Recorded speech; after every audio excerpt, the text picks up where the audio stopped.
府失职，政府失职，动物受苦，动物受苦，立即改善，立即改善，保护动物，保护动物。好，谢谢。我们的彰化的动物在受苦了，因为呢很多的政策失灵啊，以致呢我们彰化的流浪动物受到苦难，结果引起民怨之后呢，又造成了动物跟人民之间的冲突。就是我们接获通报说，彰化的收容所有很严重的暴龙情形，动物在里面就是受到非常大的苦难。那大家可以看上面的照片，都是我们前这一阵子去彰化收容所看到的现象。好，里面的情况就是小小的笼舍里面呢，本来可能1只2只就差不多了，只却塞了4只5只，然后动物可能受伤了，可能生病了，却没有得到很好的照顾。当我们第一眼看到的时候，我们都会质疑说，收容所到底有没有好好做？可是后来我们仔细的观察，发现其实收容所的人员都非常的用心尽力在照顾动物。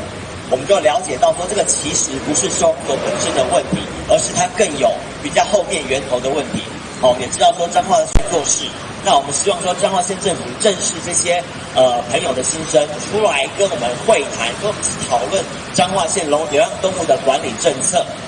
然后我们一起来处理，而不是把问题说用捕捉收容的方式来解决而已，或者是把流浪动物的问题丢给这些爱心人士、爱心团体来解决而已。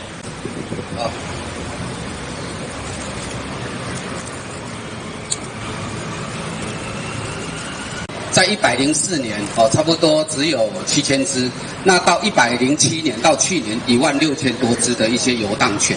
所以过去的3年，为什么这个数量成长这么多？那 TNVR 也是我们县政府一直在执行 TNVR。那我们最重要是要保障我们县民的安全。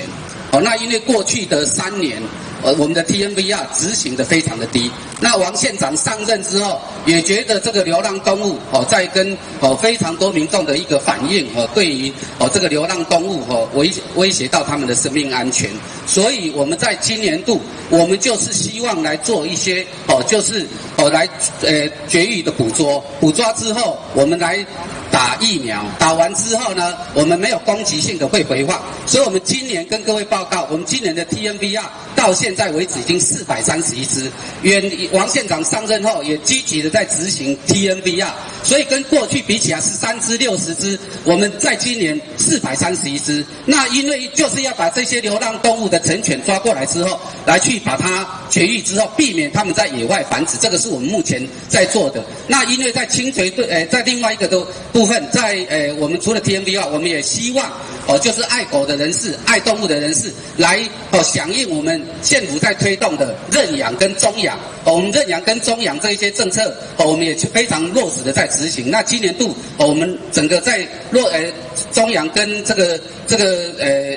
认养的部分也好几百只就是把这些狗送给一些有爱心的人来帮我们照顾。那目前我们的收容所是刚刚议员讲的161只，到10月底之前，现在是306只，确实是有暴龙的情形，但是因为一些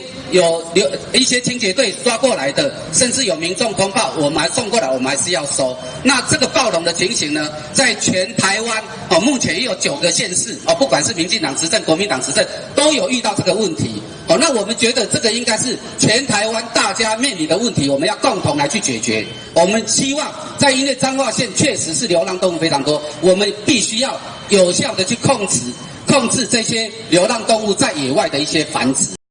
动物受苦，动物受苦，保护动物，保护动物，政府失职，政府失职，立即改善，立即改善，保护动物，保护动物，往前走。